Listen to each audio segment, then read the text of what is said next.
was actually influenced by the Michael J. Fox movie Teen Wolf, and he changed his name to represent the guy in the movie. So that's me. I'm Greg White. I'm going to stick with it. So I like to really analyze things. You know, I'm an engineer by trade, so I'm doing this comedy thing just kind of for shits and giggles. But so I really analyze words. You know, like what are words like? Trucking it, like, you know the expression like trucking it on the freeway. What does that come from? Trucks drive slow as shit. I'm trucking it. I mean, the only time I'm really trucking it is when you have to get in the lane around it, cut off that truck, and then just give them the finger as you finally get past it. That's trucking it in my book. Another thing that's weird is like body language type of thing. You know, in English, there's a lot of things that mean two things at the same word. Same with body language. You know, why is it that when you say "I don't know," it's the same gesture that you might make to someone that you might fight. Someone crosses you on the street, and you go, "What's up?" Someone asks you a hard question, say, "I don't know." So they're always kind of battling with these types of weird things, you know. Another thing that I think is really funny, that's just like a human thing that we can all relate to. Everyone's kind of touched on dating tonight. What the fuck is dating anyways, right? It's just like a mating ritual that we have as human beings. You know, there's swans.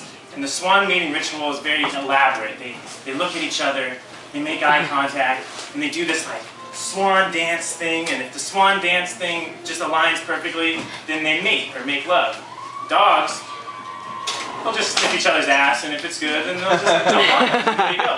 But humans, we have this weird dating thing where we have to like go out on dates and like talk about feelings and all these things coming together, and it's usually starts off like with one thing, but somehow women find ways to kind of deceive you and trick you into a whole bunch of stuff that you didn't know you were getting into in the first place. You know, how come in the beginning of a relationship, you know, girlfriends are the coolest, man. They come over, football Sundays, they bring in beer, they're bringing chips, they're bringing everything you want, and you're just watching the game, the two of you.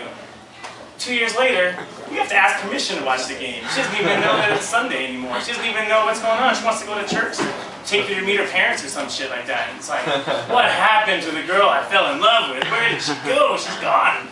You know, so that brings us all to the point of dating that we've all been to, and it's when should you stay and when should you go? When do you cut them? So I like to make my decisions with the same way that I would for a fantasy football team. You know, you have to look at some statistics, graph out all the variables. You can't just make a decision based on a gut feeling. There's too much on the line. What if you let a good one go? What if you miss an opportunity?